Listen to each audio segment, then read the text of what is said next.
All right, let's take a look at 5.2 homework, problem number 11, the very first one. So when we look at this, we say, okay, I could work the right side or the left side. The left side looks a little more complicated, so let's just start there. And we have no idea if that's going to be the right way to go, but let's give it a shot. So we could start off by multiplying through by cosine first. If we do that, we would get cosine x tangent x plus cosine x sine x cotangent x. And that really doesn't do anything for us until we rewrite it as cosine x sine x over cosine x. So we're going to take tangent and turn it into sine over cosine.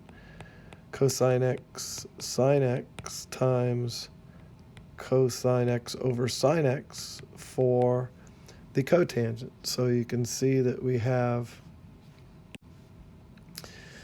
the cotangent, cosine over sine, and we replace tangent with sine over cosine. That's going to cancel out these cosines. These sines are going to cancel out. And we are left with the sine of x plus cosine squared x. When we multiply cosine times cosine, we get cosine squared.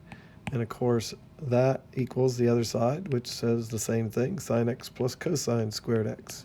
So we've done the first one. And let me remind you that you can only work one side of the equation. You can't do anything to both sides. You can only take one side and work with that, and then you got to make that side equal what the other side is without changing it. So there's number one, not too bad.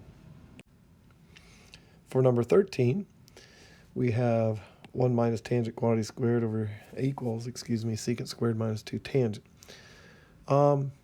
You can take a pick of which side you want to work with. If I work with the left side, the only thing I can do there is probably square that binomial, and we would get 1 minus 2 tangent of x plus tangent squared x.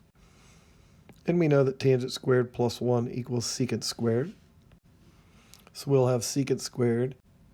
So we'll have secant squared minus 2 tangent x, which is exactly what we have on the other side, secant squared minus 2 tangent x. So that was a quick and easy one. Let's jump down to number 15. Obviously, the left is most complicated, and the first thing you would guess to do there was just to multiply those two on the top together. They're the factors of perfect difference of two squares, 1 plus cosine, 1 minus cosine, so that's going to be 1 minus cosine squared. If you multiply it together, the middle term cancels over cosine squared. Of course, 1 minus cosine squared is sine squared over cosine squared. And sine squared over cosine squared is tangent squared. And tangent squared equals tangent squared. So that one was a pretty easy one. All we had to do was multiply it together and recognize that 1 minus cosine squared is equal to sine squared and make that substitution. And then, of course, sine squared over cosine squared is tangent squared. Number 17, we've got cosine squared minus 1. Now, the first thing that should jump out to you there is, hey, that's kind of like that trig identity, but it's supposed to be 1 minus cosine squared that equals sine squared. Well, you know that if you flip the order that you subtract, you're going to get the opposite.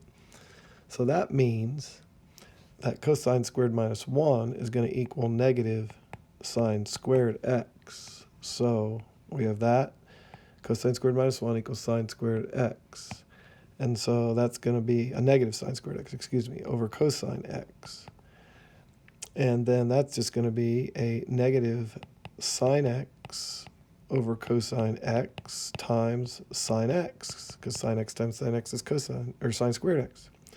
And then the negative sine over cosine is going to be negative tangent x times the sine of x, and that equals a negative tangent x times the sine of x.